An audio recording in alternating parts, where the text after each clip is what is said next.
Social welfare supervisor एक बहुत बड़ी अपॉर्चुनिटी है फीमेल्स के लिए और मैक्सिमम फीमेल्स ने इस एग्जाम को क्रैक करने के लिए हार्डवर्क करना स्टार्ट भी कर दिया होगा। लेकिन आप सबको बता दो, इस एग्जाम को क्रैक करने के लिए आपको सिर्फ हार्डवर्क नहीं, आपको चाहिए exam related concise study material, repetitive revision and guidance bye experience faculty. और ये सारी चीजें हम लोग प्रोवाइड कर रहे हैं हमारे फीमेल सुपरवाइजर कोर्स में विद 100% सिलेक्शन गारंटी। और अगर आप भी इस एग्जाम को क्वालिफाई करना चाहते हैं तो ज्वाइन करिए हमारा पेड कोर्स। ज्वाइन करने के लिए आप स्क्रीन पे दिए व्हाट्सएप नंबर पे मैसेज करें, मैसेज में आपको लिखना सुपरवाइजर कोर्स, आपको सारी डिटेल प्रोवाइड कर दी जाएगी। Alright, thank you everyone, myself Pragya and you are watching JKSSB online tutorial।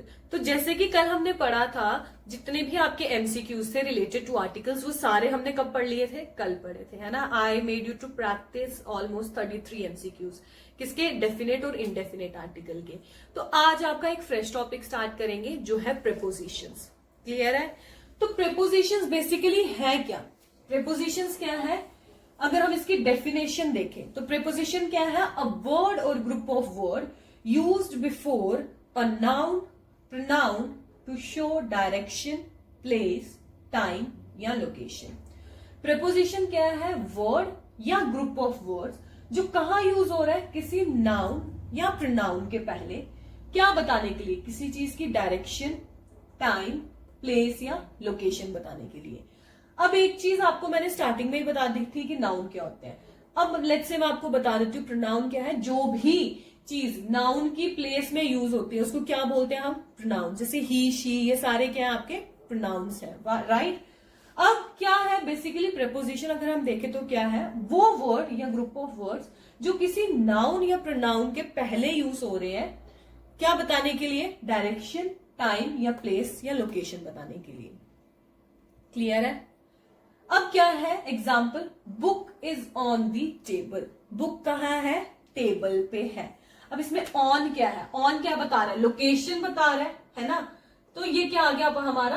Preposition. ये ऑन क्या है? ये प्रीपोजिशन है। क्यों? क्योंकि ये बता रहा है कि बुक कहां पड़ी है? टेबल के ऊपर पड़ी है ना। ऑन का मतलब ऊपर, टेबल के ऊपर पड़ी है बुक। तो ये क्या है? हमारा प्रीपोजिशन है। क्यों? क्योंकि ये बता रहा है हमें लोकेशन, प्लेस क्या है हमारी बुक की। क्लियर है? अब हम आ जाते हैं टाइप्स पे। प्रीपोजिशन के टाइप्स। प्रीपोजिशन दो टाइप्स की होती है, सिंपल एंड कंपाउंड। अगर हम सिंपल प्रीपोजिशन की बात करें तो सिंपल प्रीपोजिशन क्या है? सिंगल वर्ड प्रीपोजिशंस होती हैं ये, जो एक्सप्रेस करती हैं रिलेशनशिप्स किसके? टाइम, प्लेस, डायरेक्शन या मैनर। अब यहां पे मैंने स्टार्टिंग में क्या बोला था? वर्ड या ग्रुप ऑफ वर्ड्स, है ना। तो ये जो वर्ड है ना, अ वर्ड किसको डोनेट कर रहा है? सिंपल प्रीपोजिशन को, क्योंकि मैंने क्या बोला? ये सिंगल वर्ड है ना। सिंपल प्रीपोजिशंस क्या होती है? जो आपके सिंगल वर्ड्स होते हैं। आगे क्या कर रहे हैं? वही सिंगल वर्ड जो आपके नाउन या प्रोनाउन के पहले जुड़ के क्या बताते हैं? किसी का रिलेशनशिप बताते हैं, टाइम के साथ, प्लेस के साथ, डायरेक्शन के साथ या मैनर के साथ। जैसे सिंपल प्रीपोजिशंस क्या रहती हैं आपकी? सिंगल वर्ड वाली, है ना, जो यहां पे लिखा है। तो सिंगल वर्ड वाली क्या है? At, in, on, by, with, of, for, from, to, over, under, since, through, up, down, above, before, after, against, etcetera. ये जितने भी मैंने लिखवाए ये सारी क्या है? आपकी सिंपल प्रीपोजिशंस है। क्यों सिंपल प्रीपोजिशंस है? क्योंकि ये सिंगल वर्ड की है ना। ये सारी क्या है? ये सिंगल वर्ड है, इसलिए ये क्या है? हमारी सिंपल प्रीपोजिशन। अब एट क्या होता है? इन क्या होता है? ऑन क्या होता है? इसके मीनिंग्स जो है वो हम कहां पढ़ेंगे? यूजेस में पढ़ेंगे। जब हम पढ़ते हैं प्रीपोजिशन के यूजेस आगे आगे, फिर हम देखेंगे कि इनके मीनिंग्स है क्या बेसिकली, राइट। अब हम नेक्स्ट चलते हैं। अब देखते हैं कंपाउंड प्रीपोजिशंस। कंपाउंड प्रीपोजिशंस क्या है? इसमें दो या ज्यादा प्रीपोजिशनल वर्ड्स होते हैं and it can be said as a combination of words. ये दो या दो से ज्यादा प्रीपोजिशनल वर्ड्स है और इसको हम क्या बोल सकते हैं? कॉम्बिनेशन ऑफ वर्ड्स भी बोलते हैं, है ना। तो डेफिनेशन के साथ रिलेट कर रहा है। अ वर्ड मतलब सिंपल प्रीपोजिशन, और ग्रुप ऑफ वर्ड्स मतलब जैसे वहां पे लिखा है दो या दो से ज्यादा प्रीपोजिशनल वर्ड्स, तो मतलब कॉम्प्लेक्स प्रीपोजिशन। जहां पे भी दो या दो से ज्यादा प्रीपोजिशंस कंबाइन होती हैं वो हमारी हो जाती है कंपाउंड प्रीपोजिशन। जैसे कि इनटू। अब इनटू में दो वर्ड है, इन और टू, अप टू में भी 2 वर्ड है, up to, with in, without. अब बीनीथ, ये सारे beneath, beside, beyond, below, among, underneath, between, behind, outside, amidst, etcetera, ये सारे क्या है, कॉम्प्लेक्स है, राइट। या फिर ये कॉम्बिनेशन ऑफ वर्ड्स है, या 2 से ज्यादा प्रेपोजिशंस जो ऊपर वाले 4 है, या फिर उसके बाद क्या है, ये कॉम्बिनेशन ऑफ वर्ड्स है, beneath, beside, beyond, below, है ना। ये सारे क्या है, कॉम्बिनेशन है। फिर अंडरनीथ फिर से 2 वर्ड से जुड़ के बना है, बिटवीन भी 2 वर्ड्स हैं, बिहाइंड, आउटसाइड भी 2 वर्ड है ना। एडमिस्ट इज अ कॉम्प्लेक्स वर्ड, समझ आया। ये सारे कंपाउंड प्रपोजिशंस हैं, इसको याद करने की जरूरत नहीं है, ये मैंने ऐसे ही फॉर द टाइम बिंग आपके लिए लिखा है कि आपको याद रहे कि एक्चुअल में इसके एग्जांपल्स हैं क्या। अब अगर मैं बोलूं कि हम प्रेपोजिशंस को कन्वीनियंटली कितनी कैटेगरीज में स्टडी कर सकते हैं, तो हम इनको 3 कैटेगरीज में पढ़ सकते हैं, preposition of time, preposition of position, preposition of movement and direction. ठीक है, ये जितने भी आपके सिंपल और कंपाउंड प्रेपोजिशंस हैं, ये सारी आपकी इन तीनों टाइप्स में कवर हो जाएंगी, राइट। कौन सी, preposition of time, preposition of position, preposition of movement and direction, right. अब मैंने लास्ट में एक नोट लिखा है, however a single preposition can be used to give various meaning depending on the nature of sentence.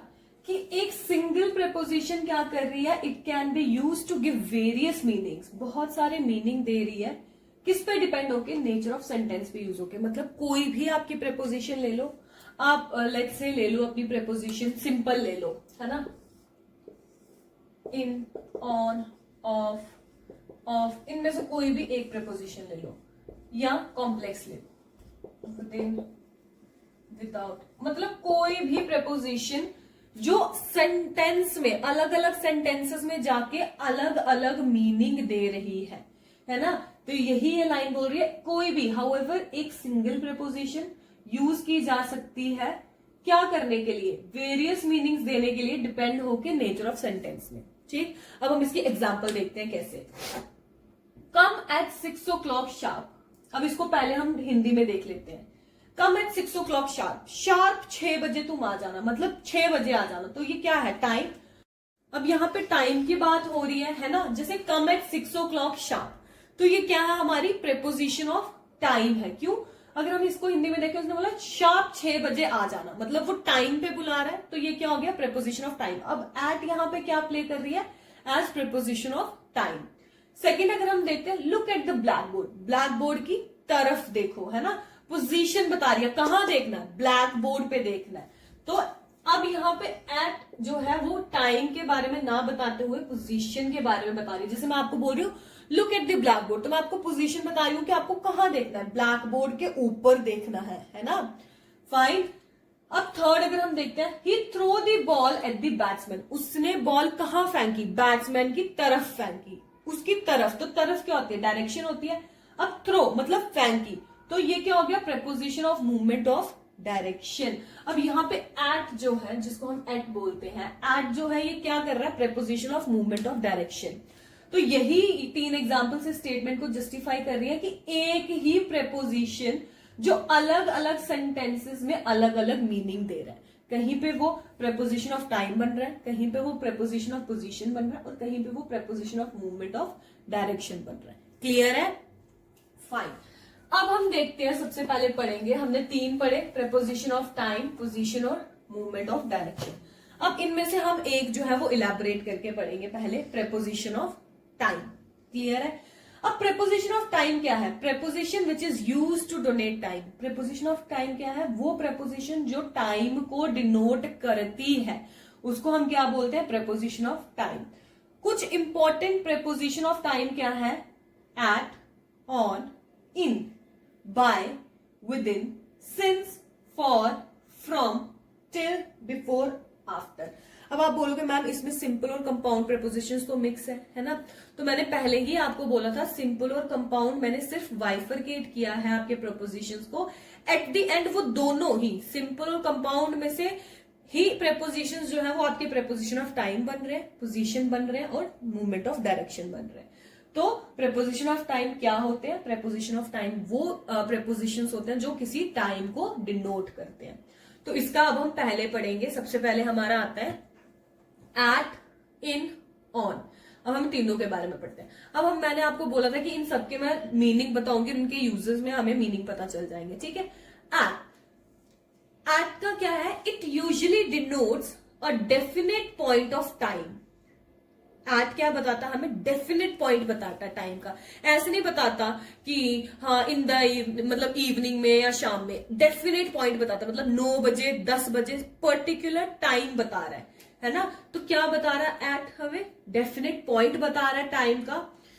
किसका? Parts of days का और name of festival celebration. तो मतलब एट हमारा कहाँ यूज हो रहा है? जहां हमें डेफिनेट टाइम पता है, प्लस हमें क्या पता है, हमें जहां पे फेस्टिवल सेलिब्रेशंस की बात हो रही है वहां पे क्या लगता है हमारा एट। जैसे कि he called me at 9 PM yesterday। At क्यों लगा यहां पे? क्योंकि पार्ट ऑफ डे है और क्या है? एग्जैक्ट टाइम पता हमें, कब? 9 बजे। तो एग्जैक्ट टाइम है 9 बजे, तो क्या यूज हुआ? At. So he called me at 9 PM yesterday। अब नीचे देखो एट क्रिसमस। क्रिसमस क्या है? एक फेस्टिवल है, तो उसके आगे क्या लगा? एट। At sunrise. कब? सनराइज, है ना। तो ये भी क्या है? पार्ट ऑफ डे है। स्पेसिफिक पार्ट ऑफ डे है सनराइज, कोई भी पार्ट नहीं, सनराइज। जब सनराइज हुआ तो। अब नेक्स्ट हम देखेंगे ऑन कहाँ यूज हो रहा है। तो ऑन कहाँ यूज हो रहा है हमारा? Used before the name of dates and days. Dates और डेज के पहले हमारा क्या यूज होता है? ऑन। जैसे I joined the college on 20th of April। Date है क्या? 20। तो डेट के पहले क्या यूज हुआ? ऑन। मैंने कॉलेज कब ज्वाइन किया? 20 अप्रैल को, है ना। जैसे उसी के साथ हम सेकेंड एग्जाम्पल देखें। He will leave for Delhi on Wednesday. वो दिल्ली कब निकलेगा दिल्ली के लिए? वेडनेसडे को, मतलब डे है, राइट। तो डेट और डे के पहले हम क्या यूज करते हैं? ऑन। अब थर्ड आपका आता है in. In is used before the name of months, years, seasons and parts of days. अब यहाँ पे थोड़ा सा आपको रहेगा, वो मैं क्लियर करती हूँ। पहले समझ लेते हैं इन कहाँ यूज हो रहा है हमारा? मंथ्स के नाम के पहले, ईयर्स के पहले, सीजन्स के पहले या पार्ट्स ऑफ डेज के पहले। जैसे he was born in 1972 in the month of June. वो कब पैदा हुआ? 1972 में। कब? जून के मंथ में, है ना। तो 1972 क्या है आपका? ईयर है, तो उसके पहले क्या लग गया? इन। अब ही मेट मी इन दी मॉर्निंग। वो मुझे कब मिला? दिन में मिला। तो ये पार्ट ऑफ डे है। अब आप बोलोगे मैम पार्ट ऑफ डे में एट भी यूज, आपने एट में भी बताया कि पार्ट ऑफ डे है और इन में भी बताया।